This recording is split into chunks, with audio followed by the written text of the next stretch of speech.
उत्तराखंड के इतिहास में कई रानियां, कई वीरांगनाएं हुई हैं जिन्होंने समय समय पर अपने साहस का परिचय दिया है।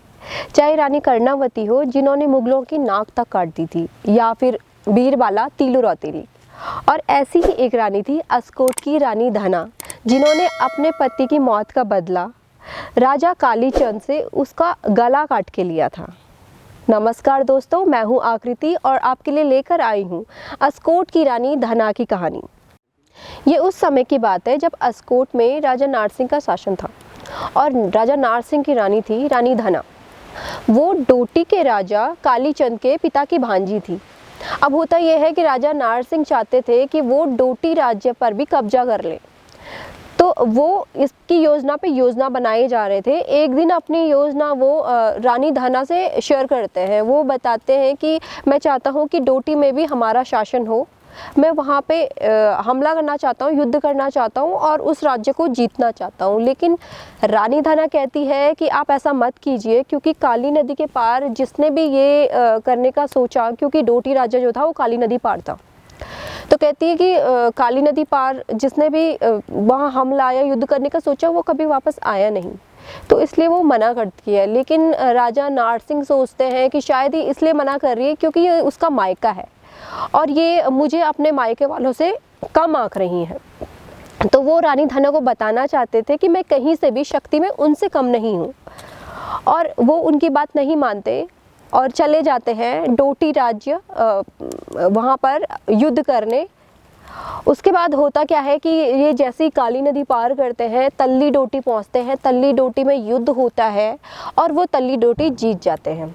तल्ली डोटी जीतने के बाद राजा नारसिंह मल्ली डोटी जाते हैं और मल्ली डोटी में घमासान युद्ध होता है राजा कालीचंद और राजा नारसिंह के बीच में। कई दिनों तक ये युद्ध चलता है और नतीजन राजा नारसिंह जीत भी जाते हैं। जब राजा नारसिंह जीतते हैं तो उसके बाद वापस अस्कोट जा रहे होते हैं और कई दिनों के युद्ध के बाद वो काफ़ी थक चुके होते हैं। तल्ली डोटी की सीमा पर वो आराम करने के लिए रुकते हैं। वो वहाँ पर आराम कर ही रहे थे कि इसकी भनक लगती है राजा कालीचंद को। राजा कालीचंद के पास बहुत ही अच्छा अवसर था राजा नारसिंह को मारने का, तो वो आते हैं और राजा नारसिंह जिस समय आराम कर रहे होते हैं उसी समय उन पर हमला कर देते हैं।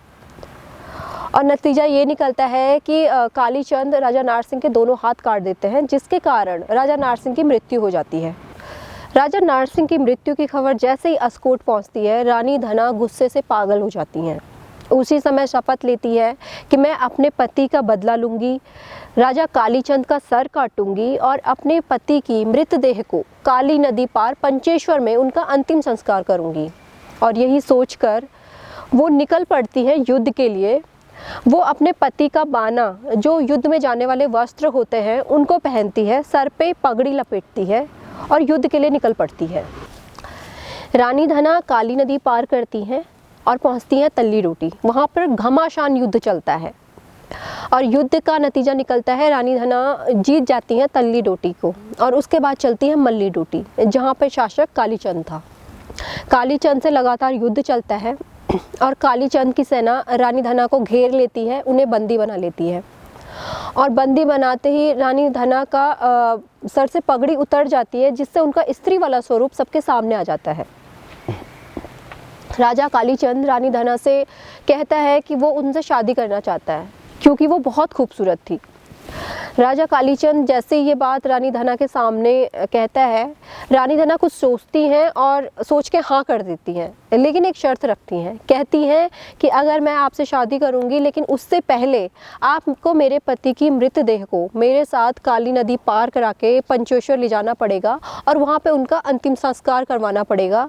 मैं नहीं चाहती कि आने वाले समय में मेरे पति की मृत आत्मा हमें परेशान करे। तो राजा कालीचंद रानी धना के प्यार में इतना अंधा हो चुका था कि उनकी हर बात को मानता चला जाता है। इसके बाद दोनों चलते हैं राजा नारसिंह की मृतदेह को लेकर काली नदी पार करने। लेकिन काली नदी पार करना अपने आप में एक बहुत बड़ी बात थी, क्योंकि नदी बहुत उफान पर थी। तो दोनों तुम्बियों के सहारे नदी पार करने लगते हैं। रानी धना बड़ी चतुराई से राजा की तुम्बी में छेद कर देती हैं, जिसके कारण राजा की तुम्बी डूबने लग जाती है और वो अपनी मदद के लिए रानी धना को आवाज़ देता है। रानी धना उसके पास जाती हैं और अपनी कटार से उसका गला काट देती है। उसके बाद अपने पति की मृतदेह को पंचेश्वर ले जाती हैं, वहाँ पे उनका अंतिम संस्कार करवाती हैं और उन्हीं की चिता में खुद भी सती हो जाती हैं। तो ये थी कहानी रानी धना के साहस और वीरता की। आपको ये कहानी कैसी लगी मुझे ज़रूर बताइएगा कमेंट्स में, और मैं ऐसी और कहानियाँ लेके आती रहूँगी आपके लिए। Please subscribe to my channel. Thanks for watching.